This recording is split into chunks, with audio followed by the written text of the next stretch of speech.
واعبد ربك حتى يأتيك اليقين واعبد ربك حتى يأتيك اليقين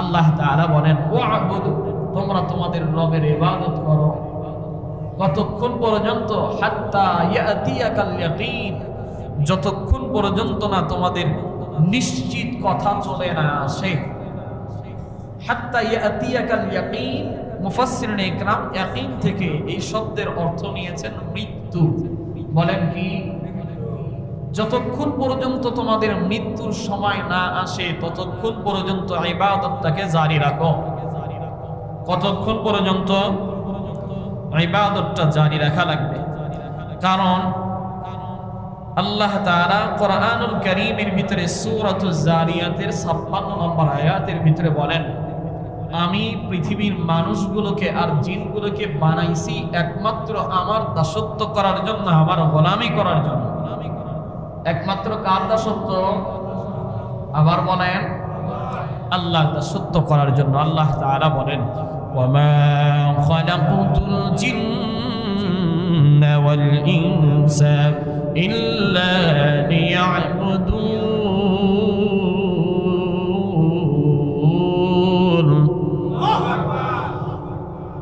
আল্লাহ তাআলা বলেন ওয়ামা খালাকুতুল জিন্না আমি আল্লাহ তাআলা জিন জাতিকে ওয়াল ইনসা আর মানুষ জাতিকে বানাই নাই তবে বানাইছি ইল্লা লিয়াবুদুন কেবলমাত্র একমাত্র আমার গোলামি করার জন্য আমার দাসত্ব করার জন্য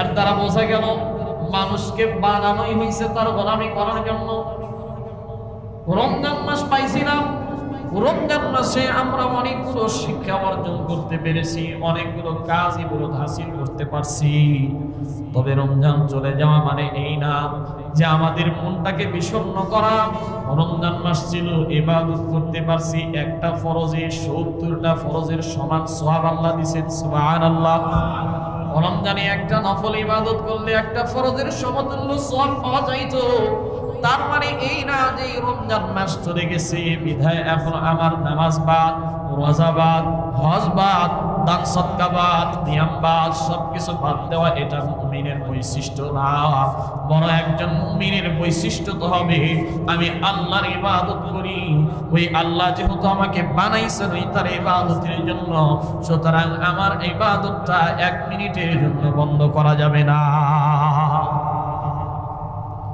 মুমিনের হতাশা হওয়ার কিছুই নাই আমরা রমজানের ইবাদত করি না বরং আমরা ইবাদত করি হলো আল্লাহর বলেন কার রমজান মাসের ইবাদত আমরা করি না আমরা ইবাদত করি আল্লাহর কারণ এই জিনিসটা যদি নিজের অন্তরের ভিতরে সেট করে নিতে পারি আমাদের হতাশা হওয়ার কিছুই নাই রমজানে যে আল্লাহ আমাদের সওয়াব দিবেন ওই আল্লাহ রমজানের বাহিরেও সওয়াব দিতে পারে কি পারে না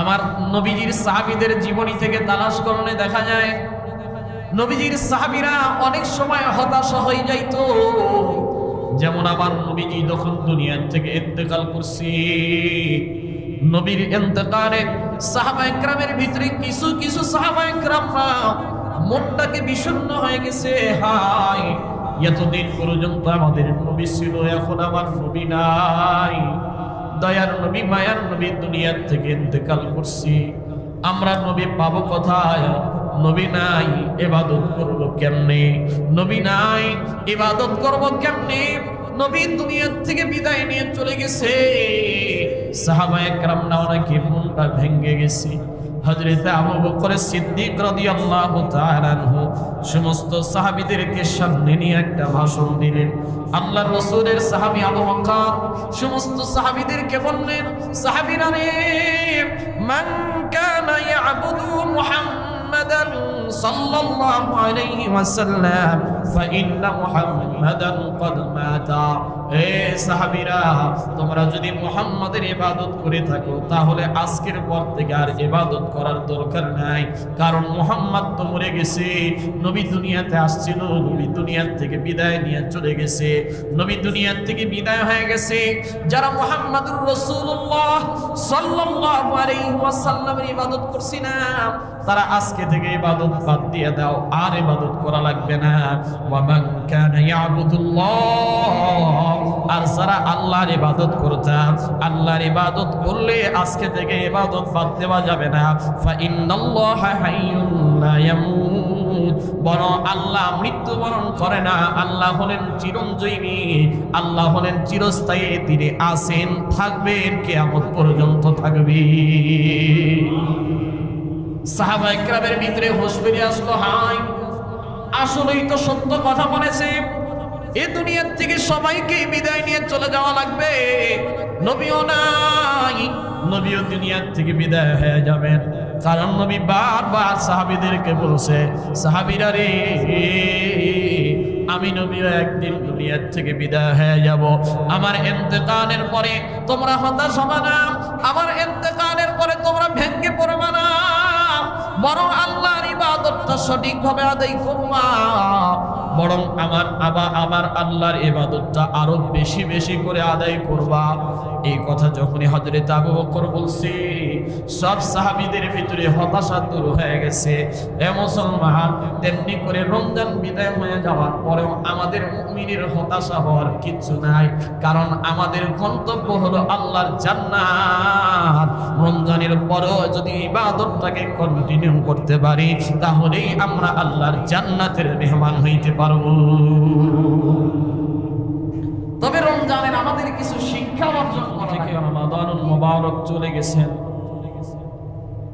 যাওয়ার পরে আমাদের এখন কি করণীয়, রমজান পরবর্তী জীবনে আমাদের কি কি আমল বর্জনীয়, কি কি আমল করণীয়, এই বিষয় নিয়ে আজকের আলোচনার বিষয়। এবং শাওয়াল মাসের করণীয় বর্জনীয় আমল, রমাদানুল মুবারক আমাদের কি কি শিক্ষা দিয়েছেন, এই শিক্ষা থেকে আমরা কতটুকু নিতে পেরেছি, এই বিষয়গুলো নিয়ে আজকের আলোচনার বিষয়। মাহে রমাদানের শিক্ষা ও মুমিনের জীবনের সফলতার সোপান। সম্মানিত হাজিরিন, সারা বছর আমরা ইবাদত বন্দেগী করি, তবে রমজান মাসে ইবাদতের গতিটা একটু বাড়ে না কমে? রমাদানুল মুবারকে ইবাদতের গতিটা একটু বেড়ে যায়। একটা মুমিনের জীবনে রমজান মাস আসলো মানে ওই মুমিনটা আনন্দিত হয়ে যায়। তো ইবাদতের ধারা শুধু রমজানেই আমরা রাখবো নাকি রমজানের পরেও রাখবো? রমজানের পরেও এই ইবাদতের ধারাটাকে অব্যাহত রাখা, শুধু রমজানের পরে না, আমার সাথে বলেন মৃত্যু পর্যন্ত। আবার বলেন মৃত্যু পর্যন্ত ইবাদতের ধারাকে অব্যাহত রাখা। কিসের ধারা? ইবাদতের এই ধারাটাকে অব্যাহত রাখা। কারণ শুধু রমজানেই একজন মুমিনের গুনাহ মাফের মাস নয়। রমজান চলে গেছে মানে এই না যে আমাদের ইবাদত বন্দেগী সব মাফ, এরকম। ইবাদত বন্দেগী কি মাফ? বরং আল্লাহ তাআলা কোরআনুল কারীমে সূরাতুল হিজরের ভিতরে বলেন, বান্দা তুমি ইবাদত করবা কতটুকু? আল্লাহ তাআলা সূরাতুল হিজরের 99 নম্বর আয়াতের ভিতরে বলেন, وَاعْبُدْ رَبَّكَ حَتَّى يَأْتِيَكَ الْيَقِينُ وَاعْبُدْ رَبَّكَ حَتَّى يَأْتِيَكَ الْيَقِينُ।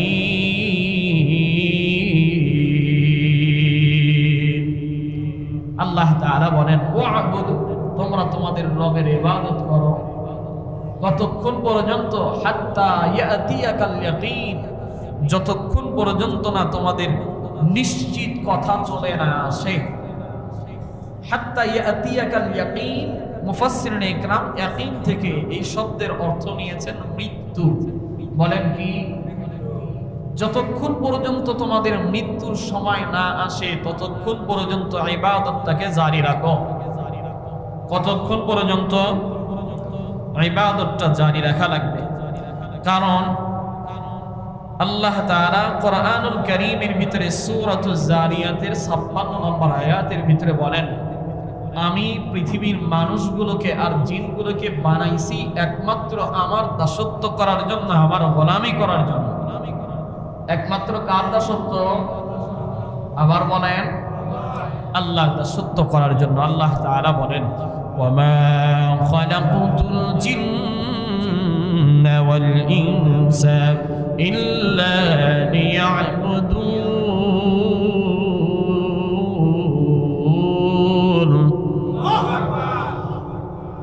আল্লাহ তাআলা বলেন, ওয়ামা খালাকুতুল জিন্না, আমি আল্লাহ তাআলা জিন জাতিকে ওয়াল ইনসা আর মানুষ জাতিকে বানাই নাই, তবে বানাইছি ইল্লা লিয়াবুদুন, কেবলমাত্র একমাত্র আমার গোলামি করার জন্য, আমার দাসত্ব করার জন্য।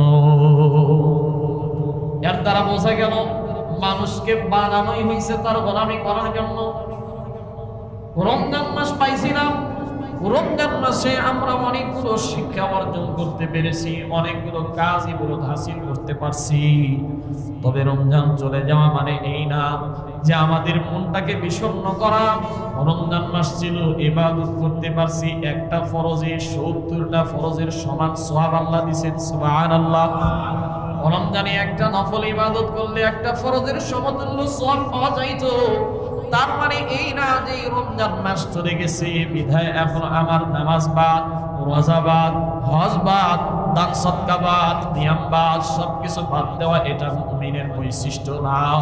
বড় একজন মুমিনের বৈশিষ্ট্য তো হবে আমি আল্লাহর ইবাদত করি, ওই আল্লাহ যেহেতু আমাকে বানাইছেন ওই তার ইবাদতের জন্য, সুতরাং আমার ইবাদতটা 1 মিনিটের জন্য বন্ধ করা যাবে না। মুমিনের হতাশা হওয়ার কিছুই নাই।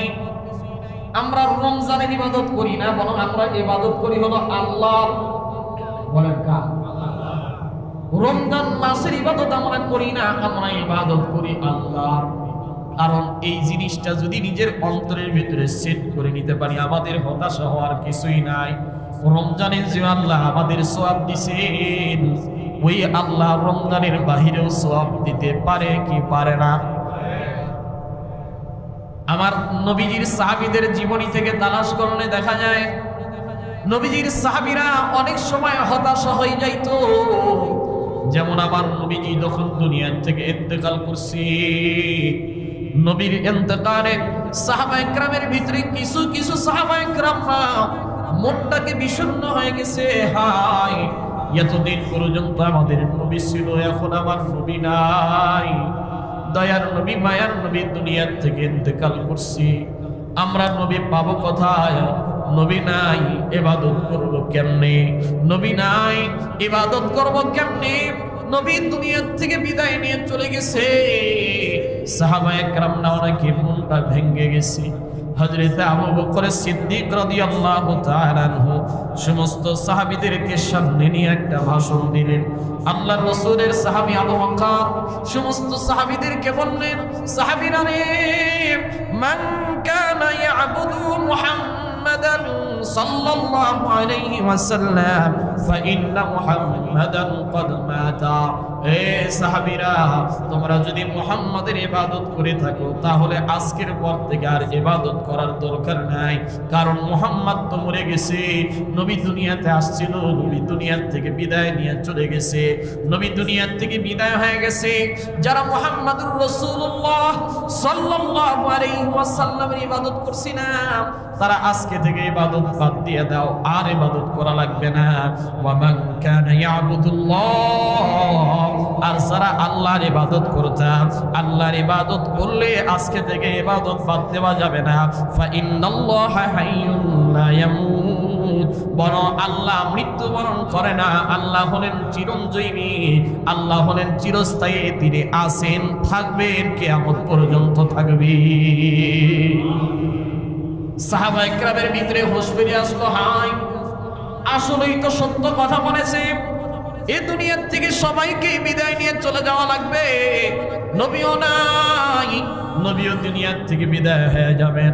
কারণ নবী বারবার সাহাবীদেরকে বলছে, সাহাবীরা রে, আমি নবীও একদিন দুনিয়ার থেকে বিদায় হয়ে যাব, আমার ইন্তেকালের পরে তোমরা হতাশ হবে না, আমার ইন্তেকালের পরে তোমরা ভেঙে পড়বে না, বরং আল্লাহর ইবাদতটা সঠিকভাবে আদায় করবা, বরং আমার আল্লাহর ইবাদতটা আরো বেশি বেশি করে আদায় করবা। এই কথা যখনই হযরত আবু বকর বলছে, সব সাহাবীদের ভিতরে হতাশা দূর হয়ে গেছে। এ মুসলমান, তেমনি করে রমজান বিদায় হয়ে যাওয়ার পরেও আমাদের মুমিনের হতাশা হওয়ার কিছু নাই, কারণ আমাদের গন্তব্য হলো আল্লাহর জান্নাত।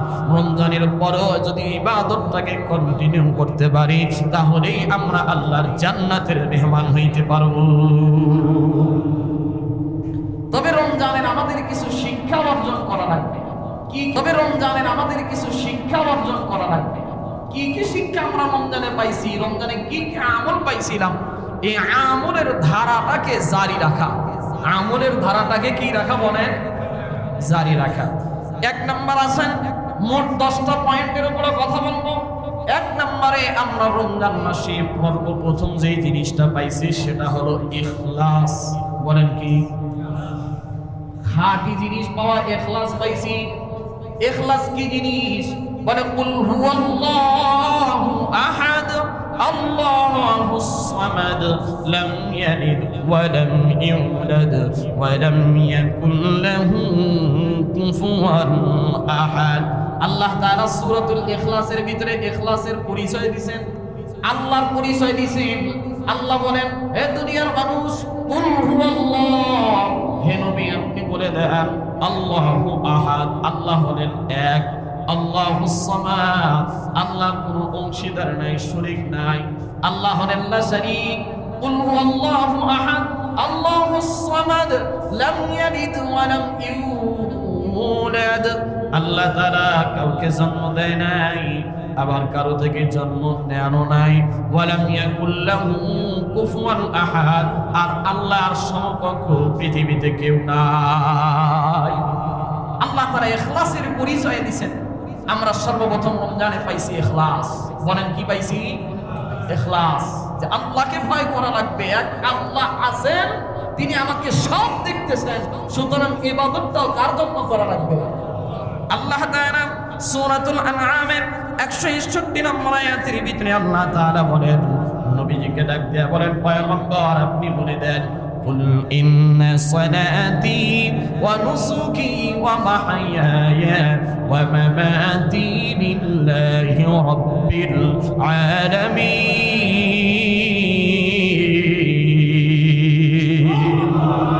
আল্লাহ তাআলা বলেন, ও নবী আপনি জানায় দেন, কুল ইন্না সালাতি ওয়া নুসুকি, আপনার নামাজ হবে আল্লাহর জন্য, ওয়া নুসুকি, আপনার কুরবানিটাও হবে কার জন্য? আরেকটু জোরে বলেন, ওয়া মাহইয়ায়া ওয়া মামাতি, আপনার হায়াত, আপনার জীবন লিল্লাহি রাব্বিল আলামিন, একমাত্র কেবলমাত্র আল্লাহর জন্য। চিল্লায় বলেন না সুবহানাল্লাহ।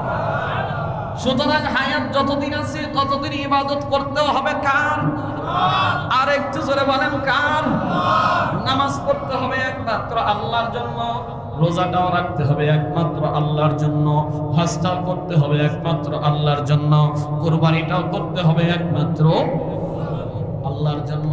কারণ রোজা আল্লাহ তাআলা দিয়েছিলেন, আর এই বান্দার রোজাটা আল্লাহর জন্য রেখেছিল, বিদায় তো আল্লাহ রাব্বুল আলামিন হাদিসে কুদসির ভিতরে বলেন, ফা ইন্নাহু লি ওয়া আনা আজজি বিহি, বান্দা আমার জন্য রোজা রাখছিল, সুতরাং আমি আল্লাহ নিজে রোজাদার বান্দাদেরকে পুরস্কার নিজ হাতে দান করব।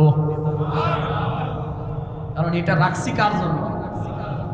বান্দা চাইলে হাজারো সুযোগ ছিল রোজা নষ্ট করার, রোজা ভাঙার, ঘরের ভিতরে যায় পানি খাইতে পারতো, কেউ দেখতো না। পুকুরে ডুব দিয়েও পানি খাইতে পারত, কেউ দেখতো না। ছোট ছোট বাচ্চারা এই রমজান মাসে রোজা রাখছে, ছোট ছোট বাচ্চারা 6 বছর 7 বছর 8 বছর 9 বছরের বাচ্চারা রোজা রাখছে। আমার ছোট্ট একটা মেয়ে বছর 10-11টা রোজা রাখছে। বলে মা আল্লাহ রোজা দিছে, তবে বিকাল বেলা পানি খাইতে দেয় না, খালি একটু পানির পিপাসা লাগে, একটু পানি খাইতে দিলে কি হইতো? মা ডাক দেয়া বলে বাবা তুমি যদি পানিটাও যদি আল্লাহর ভয়ে না খাও, তাহলেই তো রোজাটা আল্লাহর কাছে কবুল হয়ে যাবে। একটা পানির ফোঁটাও মুখে দেয় না।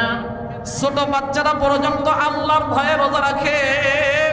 এই জন্যই তো রোজার পুরস্কার, নামাজের পুরস্কার বলে নাই আল্লাহ আমি নিজে হাতে দিব, হজের পুরস্কার আল্লাহ বলে নাই নিজে হাতে দিব, যাকাতের পুরস্কার আল্লাহ বলে নাই নিজে হাতে দিব। তবে রোজার পুরস্কার আল্লাহ বলছে বান্দা ওইটা একমাত্র আমার জন্য রাখছি, এই জন্য আমি আল্লাহ নিজে রোজাদার বান্দাদেরকে পুরস্কার দিব। 2 নাম্বার শিক্ষা পাইছিলাম হলো ইহসান। 2 নাম্বার কি বলেন? রোজার ভিতরে আমরা ইহসানের শিক্ষা পাইছি। ইহসান মানে রোজার মাধ্যমে মানুষ ইহসানের দরজায় চলে যায়। ইহসান কি জিনিস? আল্লাহ নবীর কাছে জিবরাইল আমিন আয়েশা, বুখারী শরীফের হাদিসের ভিতরে আসছে, মুসলিম শরীফের ভিতরে আসছে, জিবরাইল আমিন আসছে আবিয়াদ সাদা শুভ্র পোশাকে আসছে। আয়েশা ডাক দিয়া আমার নবীজি বসে আছেন, জিবরাইল আমিনও আমার নবীজির হাঁটুর সাথে হাঁটুটা লাগায়া জিবরাইল আমিন প্রশ্ন করতেছেন আমার নবীকে ডাক দিয়া বলে মাল ঈমান ইয়া রাসূলুল্লাহ, আপনি বলেন ঈমান কাকে বলে? আমার নবী আবার উত্তর দিতেছে, জিবরাইল আমিন আবার বলতেছেন সাদাকা, আপনি সত্যই বলছেন। আবার প্রশ্ন করেন, জিবরাইল আমিন বলে মাল ইসলাম, ইসলাম কাকে বলে? আমার নবী এখনো উত্তর দেয় ইসলাম বলা হয় এইটাকে। জিবরাইল আমিন আবার বলে সাদাকা, আপনি সত্য বলছেন। তারপরে জিবরাইল আমিন প্রশ্ন করে মাল ইখলাস মাল ইহসান, ইহসান কাকে বলা হয়? নবী আমার জিজ্ঞাসা করার সাথে সাথে উত্তর দিলেন ক্বালা আনতা আবদুল্লাহ কান্নাকা তারাহ ফাইন লাম তাকুন তারাহু ফাইন্নাহু ইয়ারাক। আমার নবীকে জিজ্ঞাসা করছে নবী আমার ইহসান কাকে বলা হয়? নবী আমার উত্তর দেয় ইহসান বলা হয় ওইটাকে যে আনতা আবুদাল্লাহ, তুমি এক আল্লাহর ইবাদত করবা, এই মনে করে ইবাদত করবা, কাআন্নাকা তারাহ, যেন তুমি আল্লাহকে দেখতেছো। হযরত আলী বলেন আমি ওই রবের ইবাদত করি না যেই রবকে আমি আল্লাহকে দেখতে পাই না। সুবহানাল্লাহ বলেন। এর দ্বারা বোঝা যায় আল্লাহকে দেখে দেখে ইবাদত করা, এটার নামকে বলা হয় মুশাহাদা। এটার নামকে কি বলা হয়? সুফি তত্ত্বের বিদ্যায় বলা হয় মুশাহাদা, মুরাকাবা। এইটা যদি নাও মনে করেন যে আল্লাহকে আপনি দেখতে পাচ্ছেন, এইটা যদি আপনার ভিতরে যদি জাগ্রত নাও হয়, ফাইল্লাম তাকুন তারাহু ফাইন্নাহু ইয়ারাক, তারপরে এই জিনিসটা নিজের অন্তরের ভিতরে ঢুকানো যে আমি আল্লাহকে দেখতে পাচ্ছি না ঠিক আছে, কিন্তু আমার আল্লাহ কিন্তু আমাকে দেখতেছি। এটাকে বলা হয় মুরাকাবা। আল্লাহকে আমি দেখতে পাচ্ছি না, কিন্তু আল্লাহকে আল্লাহ আমাকে দেখতেছে কিনা? বলেন আল্লাহ আমাকে দেখতেছে কিনা? এভাবে ইবাদত করার যে হাই আমার সামনে তো আল্লাহ তাআলা আমাকে আসমান থেকে দেখে, ডানে আমার জান্নাত, বামে আমার জাহান্নাম, পিছনে আবার মালাকুল মাউত, সামনে আমার আল্লাহ তাআলা আমার সব কিছু দেখেন। আমার ইবাদতটা দেখতেছেন, আমার রোজাটা দেখতেছেন, আমার নামাজ দেখতেছেন, আমার হজ দেখতেছেন। আমি যে নামাজে দাঁড়াইছি এই নামাজের ভিতরে আমি কতটুকু আল্লাহ তাআলার ইবাদতের ভিতরে মনোযোগী হইতে পারছি, এটা একটাবার স্মরণ করা যে আল্লাহ তো আমাকে দেখতেছে। হায় আমি যদি আল্লাহকে নাও দেখি, আমার আল্লাহ তাআলা কিন্তু আমাকে দেখে। আল্লাহ বলে বান্দারে তুমি কোন দিকে তাকাইবা? তোমার সব কিছুর দিকে তাকায় দেখো, আমি আল্লাহ তোমার সব কিছু দেখি। ওয়া ফি আনফুসিকুম আফালা তুবসিরুন।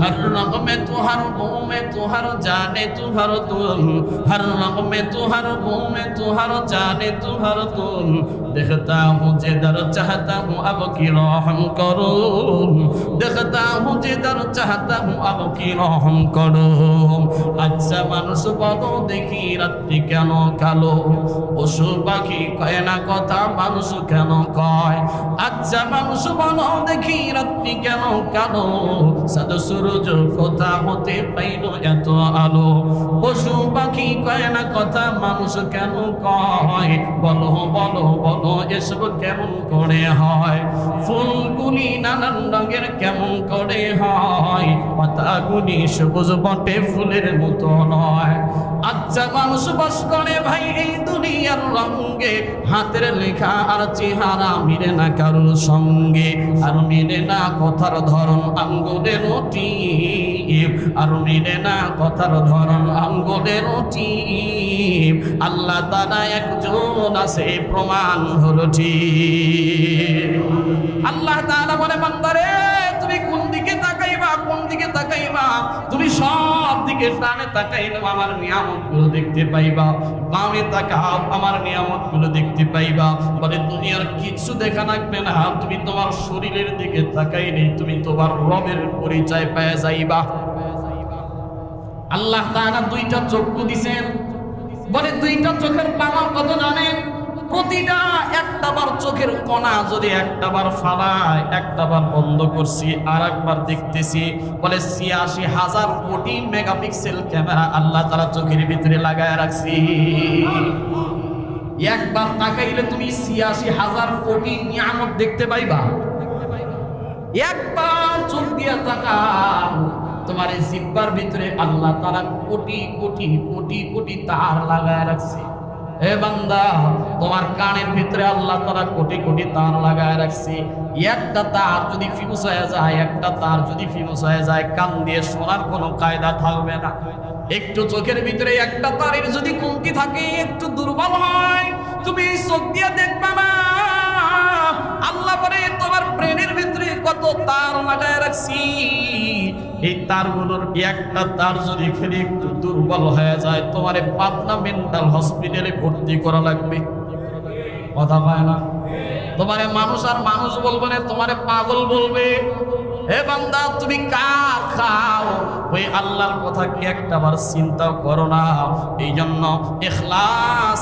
ইখলাস ইখলাস এই জন্য ইখলাস 2 নম্বরে হলো ইহসান রমজান মাসে আমাদের সবচেয়ে বেশি ইহসানটা অর্জন করা হয় বলে দুনিয়ার কেউ দেখতেছে না রোজা রাখছিলাম আল্লাহর জন্য আল্লাহ তো আমারে দেখতেছে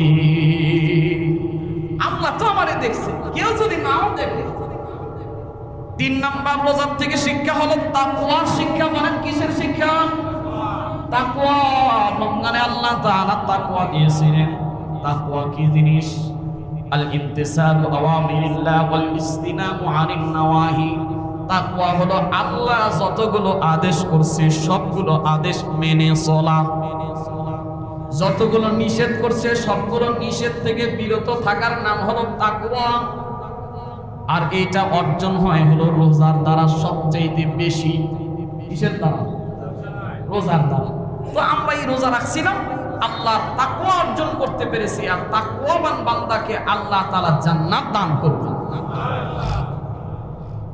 আর আল্লাহর জান্নাতটা কাদের জন্য আল্লাহ তাআলা কোরআনে বলেন ইন্নালিল মুত্তাকিনা মাফাজান হাদাইকা ওয়া আনাবা ওয়া কাওয়াইবা আতরাবা ওয়া কাসান দিহাকা লা ইয়াসমাউনা ফিহা লাগওয়ান ওয়ালা কিযাবা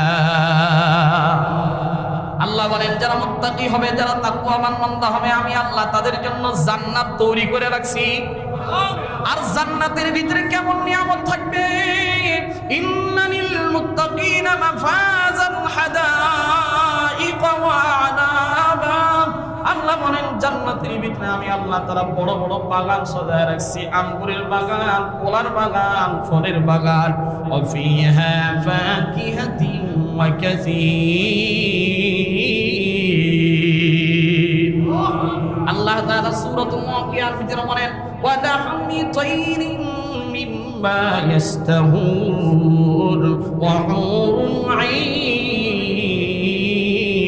কাআমসালিল লুলিল মাকনুন।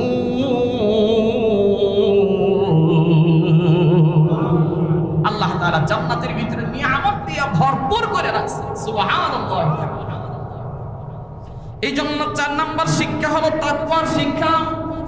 রমজান চলে যাওয়ার পরে তাকওয়া কি বাদ? কথা বলেন। তার মানে আগামী কাল থেকে মনে হয় তাকওয়া বাদ হয়ে যাবে? না না, বরং রমজানে যেমন তাকওয়া বানছিলাম, এই আমলের ধারাটাকে জারি রাখার দরকার আছে না নাই? ধারাটাকে জারি রাখা, সারা বছর আল্লাহকে ভয় করা, যে আল্লাহ তো আমাকে দেখতেছেন, আল্লাহ আমার জন্য ইবাদত দিচ্ছেন। আবার কিছু কিছু মানুষ দেখবেন রমজানের ভিতরে 1 নাম্বারের আল্লাহর ওলি হয়ে গেছে, রমজানের পরে যা ছিল আবার তাই। কথা বলেন।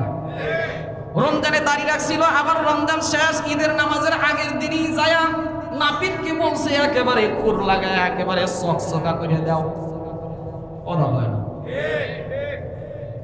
1000 টাকা 500 টাকা হোক আর 300 টাকা হোক, চুল কাটাই লাগবে, দাড়ি কাটাই লাগবে, রোজা শেষ আর দাড়ি রাখা যাবে না। মনে হয় দাড়ি রাখলে আবার গুনাহ হবে। কথা হয় না। অথচ দাড়ি রাখার ব্যাপারে আমার কথাটা হয়তো আপনাদের লাগতে পারে, কষ্ট লাগতে পারে, কিন্তু নবীর হাদিস একটু শুনে রাখেন। আল্লাহ রাসূল বলেন, একটা মানুষ, যেই মানুষটা দাড়ির ভিতরে খুর লাগায়, এ ভাই দাড়ি আপনি কেন রাখতেছেন না, কেন রাখতেছেন না, কেন রাখতেছেন না? আমার নবী বলেন, যেই বান্দা দাড়ির ভিতরে খুর লাগাইলো, ওই বান্দা যেন 24টা ঘন্টা অনবরত গুনাহ করতেই থাকে। দুনিয়ার এমন কোন আমল নাই যে আমলের কারণে, যে আমল বাদ দিলে আপনার অনবরত গুনাহ হতেই থাকে। কিন্তু দাড়ি রাখা এটা নবীর সুন্নাত, তারপরে আবার ওয়াজিব। দাড়ি রাখা বলেন কি শুধু সুন্নাত নয়, বলে ওয়াজিব। দাড়ি রাখা হলো ওয়াজিব, দাড়ি ছাইড়া দেওয়াটাও হলো সুন্নাহ। দাড়ি অনেক মানুষ রাখতেছে, বলে এমন ছাপ দিতেছে ওরে বোঝা যায় না ও মুসলমান নাকি হিন্দু। কথা কয় না। দাড়িটাকে স্টাইল করে কাটে, স্টাইল করে, ইহুদিদের স্টাইল করে দাড়ি কাটতেছে। ভাই তুমি দাড়ি রাখবা তো আমার নবীকে দেখানোর জন্য রাখবা, তুমি আমার নবীর সুন্নতি দাড়িটা ছেড়ে দাও। আমার নবী বলেন, দাড়িকে লম্বা করা, মুছকে খাটো করা, এটা হলো মুমিনের শান। আর দাড়ি সুন্নাতটা কেমন জানেননি? একজন মুসলমান যখন দুনিয়া থেকে কবরে যায়, বলে দুনিয়ার সব আমল তার একটাও যায় না, সাথে সাথে পরিষ্কার একটা হাদিসের ভিতরে আসছে, দাড়ি তো নবীর এমন একটা সুন্নাত, যে সুন্নতটা সাথে সাথে বান্দার কবরে যায়। বান্দাকে দেখা মাত্র ফেরেশতাগুলো বুঝতে পারে এই বান্দাটা আমার নবীর প্রকৃত আশিক, প্রকৃত উম্মত। এই বান্দা প্রকৃত আশিক হওয়ার কারণেই তো দাড়িটা রাইখা আল্লাহ তাআলার কবরে আসছে, যার কারণে কবরওয়ালা সাথে সাথে তার কবরের ভিতরে শান্তির আবহাওয়া চালু করে দেয়।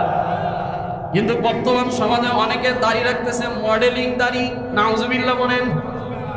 অনেকে আবার ইসলামের নাম দিয়া মডেলিং দাড়ি রাখে। তুমি কিসের নাম দিছো ইসলাম? তোমারে কে বলছে দাড়ির ভিতরে আবার খুর লাগায় কাইটা সাইটা দাড়ি রাখতে? তোমারে কে বলছে? যদি পারো তো ভালোভাবে রাখো, যদি না পারো আমার নবীর কষ্ট দেওয়ার দরকার নাই। কারণ যতবার তুমি নবীর সুন্নতি দাড়ির ভিতরে খুর লাগাইবা, ততবার সেই খুরটা যেন আবার নবীর কলিজার ভিতরে লাগানো হয়। এ ভাই, তোমার যদি দাড়ি খুবই ছাড়তে মনে চায়, 1 মুষ্টির উপরে তুমি ছাড়ো, 1 মুষ্টির উপরে যতগুলো দাড়ি আছে, এটা নবীর আর একটা হাদিসের ভিতরে মিকদার আসছে যে এইটার উপরে তুমি ছাড়তে পারবা। কিন্তু তোমার দাড়ি অল্পটুকু হইল, এটার ভিতরে খুর লাগায় খালি কোনো মতো যাতে করে দেখা যায়। হাই, চুলও কাটতেছে ইহুদিদের স্টাইলে, চুলের ভিতরে আজকে ইহুদিদের স্টাইল। তুমি যদি না পারো 3 তরিকায় চুল কাটো, যদি পারো তো পুরা চুলটাকে একেবারে ছেড়ে দাও, বাবরি রাখো, কান বাবরি রাখো, এটা নবীর একটা সুন্নাত। যদি না পারো তাহলে মাঝ বরাবর চতুর্দিকে একেবারে একই সমান করে চুল কাটা লাগবে। বলেন কি সমান করে? কিন্তু আমাদের মুসলমান যুবকেরা এখন নেইমারের ঢঙ্গে চুল কাটে, কথা হয় না, মেসির ঢঙ্গে চুল কাটে। যেই নেইমার হলো ইহুদি ফিলিস্তিনের দালাল, ইসরায়েলের দালাল, যেই ইহুদি নেইমার মেসিদের সেই দেশগুলোতে ফ্রি মিক্সিং এর দেশ, ফ্রি সেক্সের দেশ হলো ওই যে আপনার ব্রাজিল, আর্জেন্টিনা, যে দেশগুলোর ভিতরে গুনাহ করা একেবারে অবাধে গুনাহ করা ওপেনলি জায়েজ, নাউজুবিল্লাহ বলেন। অথচ বেহায়া মুসলমান ওই নেইমারকে অনুসরণ করে, মেসিরে অনুসরণ করে, রোনালদোরে অনুসরণ করে, অথচ আমার নবীর সাহাবীরা অনুসরণ করে না। অথচ নবীর সাহাবীর জীবনী খুঁজে দেখো, নবীর সাহাবীদের জীবনের ভিতরে কত কান্না আর কান্না, কান্না আর কান্না। এই জন্য মুসলমান হাতে ধরে বলি, আপনার পায়ে ধরে বলি, আমার নবীর আপনি আর কষ্ট দিয়েন না। দাড়ি রাখবেন, অনেকে বলে হুজুর বিয়ে করতে মেয়ে পাবো না। এ ভাই, আমি বলি তুমি দাড়ি রাখার পরে যেই মেয়েটা তোমাকে বিবাহ করবে ওই মেয়েটাই হলো পরিপূর্ণ দিনদার মেয়ে। দাড়ি রাখার কারণে যদি কোনো মুসলমানের মেয়ে বিয়ে না করতে চায়, তুমি আলহামদুলিল্লাহ বলে বলবে আলহামদুলিল্লাহ আমি বাঁচলাম। কারণ ওই মুসলমানের ঘরে জন্ম হয়েছে ঠিক আছে, কিন্তু প্রকৃত মুসলমান হতে পারে নাই। এ ভাই বলবে হুজুর দাড়ি রাখার কারণে বিয়ে হয় না। তোমার মতো কত যুবক আছে দাড়ি রাখার কারণে বরং সুন্দরী মেয়ে পাইছে, দিনদার মেয়ে বিবাহ করতে পারছে। এই জন্য দাড়ি রাখা, যদিও বয়ানের বিষয় আমার এটা ছিল না, রাসূলের সুন্নতের বিষয় আসছে। আজকে থেকে নিয়ত করেন, রমজানে যেমন রাখছিলাম রমজানের পরেও সারা বছর নিয়ত করছি রাইখে দিব, সারা বছর নিয়ত করছি রাইখে দিব, আর কাটবো না। সারা জিন্দগির সব সুন্নতের আমলটা আল্লাহ তাআলা প্রতিনিয়ত নাকি লিখতেই থাকে, লিখতেই থাকে, লিখতেই থাকে। যেমন কাটলে প্রতিনিয়ত গুনাহ, সেকেন্ডে সেকেন্ডে গুনাহ, রাখলেও সেকেন্ডে সেকেন্ডে নেকি আপনার আমলনামায় দেওয়া হবে। এক সাহাবীর ছোট্ট একটা দাড়ি উঠছে, একটা দাড়ি। এক সাহাবী হাসছে, হাসার কারণে ওই সাহাবীটা রাগ করে যায়, দাড়িটা তুলে ফেলাইছে। আল্লাহ রাসূল বলছেন, সাহাবী গতকালকে দেখতেছিলাম তোমার চেহারার ভিতরে নূর চমকাইতেছে। আল্লাহু আকবার বলেন না, আজকে কেন তোমার চেহারায় নূর নাই? বলে ইয়া রাসূলুল্লাহ, আমারে দেখে একজন হাসছে তো আমি দাড়িটা রাগ করে তুলে ফেলাইছি। আল্লাহ রাসূল বলেন, হায় কি করছো তুমি? ওই একটা দাড়ির ভিতরে ৭০টা ফেরেশতা যেন আল্লাহ তাআলা ঝোলায় দিয়া আল্লাহ তাআলা তোমার চেহারার ভিতরে নূর দিয়ে পরিপূর্ণ করে রাখছে। আমাদের এই ছোট মানুষদের না থাকার কারণে, অল্প থাকার কারণে কত কষ্ট পাই জানেন? এইটুকু হুজুর প্রদান করতে হয়েছে, কত জায়গায় যাইয়া মনে করেন কষ্ট পাই। দাড়ি না রাখার কারণে, অল্প থাকার কারণে আমরা কষ্ট পাই, আর তুমি দাড়ি রাখার কারণে কষ্ট পাও। তুমি নামাজ না পড়ার কারণে তোমার কষ্ট লাগে না, তোমার নামাজ আর আমরা নামাজ এক ওয়াক্ত ছুটে গেলে কষ্ট পাই। বোঝা গেল তোমার ঈমান আর আমাদের ঈমানের ভিতরে বহু ডিফারেন্স আছে। তুমি নামাজ হেসে খেলে বাদ দাও, তুমি রোজাটাকে ইচ্ছা করে বাদ দাও, তুমি হজ ফরজ হয়েছে ইচ্ছা করে করো না, উমরা ওয়াজিব হয়ে গেছে ইচ্ছা করে তুমি উমরা করো না, যাকাত ফরজ হয়ে গেছে ইচ্ছা করে তুমি যাকাত দাও না। আর একজন মানুষ যাকাত দোকান বন্ধ করে দিয়া বলে এখন যাকাতের হিসাব চলতেছে, এখন কোনো বেচাকেনা চলবে না। দোকান বন্ধ করে দিয়ে এখন হিসাব করতেছে যাকাতের, পাই টু পাই তার ব্যবসার প্রত্যেকটা সম্পদের হিসাব করে করে করে করে যাকাত দিতেছে। আর একজন ব্যবসায়ী যাকাত সারা জীবনে কত টাকা আসছে ও জানেই না, বলে ব্যবসার আবার যাকাত দেওয়া লাগে। আল্লাহ তাআলা হেদায়েত দান করুন, বলেন আমিন। আসেন ৫ নাম্বার হলো রমজান মাসে পাইছিলাম, ৪ নাম্বার হলো সিয়াম। ৪ নাম্বার কি বলেন? সিয়াম। রমজান চলে যাওয়ার পরেও সিয়ামের ধারা জারি রাখা। বলেন কিসের ধারা জারি রাখা? রমজানের পরে তো আর ফরজ নাই, তো রাখবেন কি? বলেন নফল রাখেন। কি রাখেন? নফল রাখেন। এই যে মাস চলতেছে, এই মাসের নামটা কি বলেন তো? শাওয়াল মাস। শাওয়াল মাসের ভিতরে আল্লাহ রাসূলের হাদিসে ৬টা রোজা রাখার কথা আসছে। বলেন কয়টা রোজা রাখা? শাওয়াল মাসে কোন আল্লাহর বান্দা যদি ৬টা রোজা রাখে তো আল্লাহ তাআলা তাকে ৩টা পুরস্কার দান করবে। ১ নাম্বার, শাওয়াল মাসে ৬টা রোজা রাখলে পূর্ণ ১ বছর রোজা রাখার সওয়াব আল্লাহ তাআলা তার আমলনামায় দান করবে। মুসলিম শরীফের ১১৬৪ নম্বর হাদিস, আল্লাহ রাসূল বলেন মান সামা রমাদানা সুম্মা আতবাহু সিত্তাম মিন শাওয়ালিন কানা কাসিয়ামিদ দাহরি কুল্লুহু। আল্লাহ রাসূল বলেন, কোন বান্দা রমজান মাসের রোজা রাখছে, বলেন কিসের রোজা রাখছে? রমজান মাসের রোজা রাখার পরে সুম্মা আতবাহু, রমজানের পরে সিত্তাম মিন শাওয়াল, শাওয়াল মাসে 6টা রোজা রাখছে, লাভ কি? বলে কানা কাসিয়ামিদ দাহরি কুল্লুহু, পুরা 1 বছর রোজা রাখার সওয়াব আল্লাহ তাআলা তার আমলনামায় দান করবেন। 1 বছর রোজা রাখার সওয়াব আল্লাহ তাআলা দান করে দিবেন। দ্বিতীয় নাম্বার, শাওয়ালের রোজা রমজানের রোজার কবুল হওয়ার আলামত বোঝায়। সুবহানাল্লাহ বলেন। কোন আল্লাহর বান্দা যদি শাওয়াল মাসের রোজা রাখতে পারে তাহলে বুঝবেন যে আমার রমজানের রোজা আল্লাহর কাছে কবুল হয়ে গেছে। লাতাইফুল মাআরিফ কিতাবের 221 নম্বর পৃষ্ঠার ভিতরে ইমাম ইবনে রজব হাম্বলি রাহমাহুল্লাহ তাআলা উনি একটা ইবারত নিয়ে আসছেন। তিনি বলেন, আন্না মুআওয়াদাতুস সিয়ামি বাদা সিয়াম রমাদান আলামাতুন আলা কুবুলি সামি রমাদান। রমজানের পরে শাওয়াল মাসে 6টা রোজা রাখা, এটা হলো রোজা, রমজান মাসের রোজা কবুল হওয়ার আলামত বোঝায়। 3 নাম্বার হলো শাওয়ালের রোজা রাখার কারণে রমজানের রোজার পরিপূর্ণতা লাভ করে দেয়। কোন আল্লাহর বান্দা যদি রমজানের রোজা রাখে, আন্না সিয়ামা শাওয়ালিন ওয়া শাবানিন, আল্লাহ রাসূল সাল্লাল্লাহু আলাইহি ওয়াসাল্লাম বলেন, কাসালাতিস সুনানির রাওয়াতিবি ক্বাবলা সালাতিল মাফরুজাতি ওয়া বা'দাহা। যেমন রমজানের পরে শাওয়াল মাসের রোজা আর শাবানের রোজা, এটা কেমন জানেন? বলে ফরজ নামাজের আগে যেমন সুন্নত আছে আর পরে যেমন সুন্নত, ওইটার যেমন গুরুত্ব, সুন্নত করলে যেমন ফরজের পরিপূর্ণতা লাভ হয়, তেমনি করে রমজানের পরে শাওয়াল মাসের রোজা রাখলেও রমজানের রোজার পরিপূর্ণতা লাভ হয়ে যায়। 6 দিন রোজা রাখা কি খুব বেশি কঠিন? আমাদের অনেক মা বোনেরা দেখেন 5টা ব্যান হয়ে গেছে, মানে ঈদের দিন শেষ, 5 দিন আল্লাহ তাআলা রোজা রাখা হারাম করছেন, নিষেধ করছেন, তারপরেই তারা শুরু করে দেয়। অনেক মানুষ আছেন যারা আজকেও রোজা রাখছেন, আলহামদুলিল্লাহ বলেন, আল্লাহ তাদের রোজাগুলোকে কবুল করেন। আমরা যারা এখনো রাখতে পারি নাই, সময় আছে, এই রোজাটাকে আপনি 2 ভাবে রাখতে পারেন। বলেন কয় ভাবে? একটা হলো ধারাবাহিকভাবে 6টা রাখা, আর একটা হলো বাদ দিয়ে এই পুরা শাওয়াল মাসের ভিতরে 6টা রোজা রাখলেই আদায় হয়ে যাবে। সম্মানিত হাজিরিন, এখন আসেন, শুধু শাওয়াল মাসেই কি রোজা রাখা? না, রোজা চলে গেছে, রোজার নিয়মটাকে ধারাবাহিকভাবে রাখবেন কেমনে? বলে রমজানের রোজার পরেও আল্লাহ তাআলা প্রতি মাসে মাসে 3টা করে রোজা আল্লাহ রাসূলের সুন্নাত হিসেবে পালন করা। প্রতি রমজানে প্রতি মাসে 3টা করে রোজা কেমনে পালন করবেন? বলে 13, 14, 15 আইয়ামে বীজের রোজা। লাভ কি জানেন?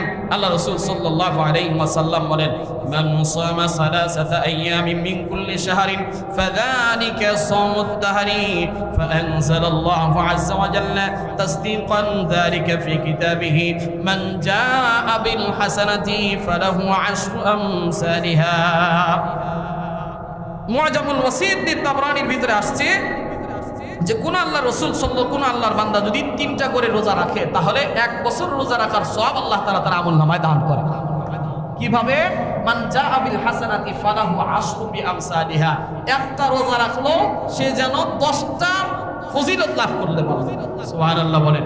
আপনি যদি একটা মাসে যদি 13, 14, 15 তাহলে একটা করে রোজা 10টার সমপরিমাণ, তাহলে 1 মাস রোজা রাখার সওয়াব আপনি লাভ করলেন। 1 মাসে 30 দিন, তাহলে 3 দিন রোজা রাখছেন, তাহলে 30 দিনে রোজা রাখার সওয়াব হয়ে গেল। প্রতি মাসে 3টা করে রাখলেন, তার মানে সারা বছর রোজা রাখার সওয়াব আল্লাহ তাআলা আমলনামায় দিয়ে দিবেন। হিসাবটা সহজ, কিন্তু আমরা বুঝি না। তারপরে আসেন আমরা কি কি আমল করতে পারি। এরপরে আছে আরাফার রোজা, তারপরে আছে ইয়াউমা আশুরার রোজা। এইগুলো দিনেও রোজা রাখলে আল্লাহ তাআলা ওই বান্দাগুলোর জীবনের গুনাহ, 1 বছরের আগের গুনাহ 1 বছরের পরে গুনাহ মাফ করে দেয়। সিয়াম ইয়াউম আশুরা ইন্নী আহতাসিবু আলাল্লাহি আন ইউকাফিরা সানাতাল্লাতী ক্বাবলা ওয়াস সানাতাল্লাতী বা'দা। যে বান্দা 1 বছরের আরাফার দিনে রোজা রাখলো, সে যেন 1 বছরের আগের 1 বছরের পরের সগীরা কবিরা গুনাহ আল্লাহ তাআলা তার মাফ করে দেন। তেমনি আশুরা রোজা রাখলেও 1 বছরের সামনের গুনাহ মাফ হয়ে যায়। আসেন 5 নাম্বার আমল হলো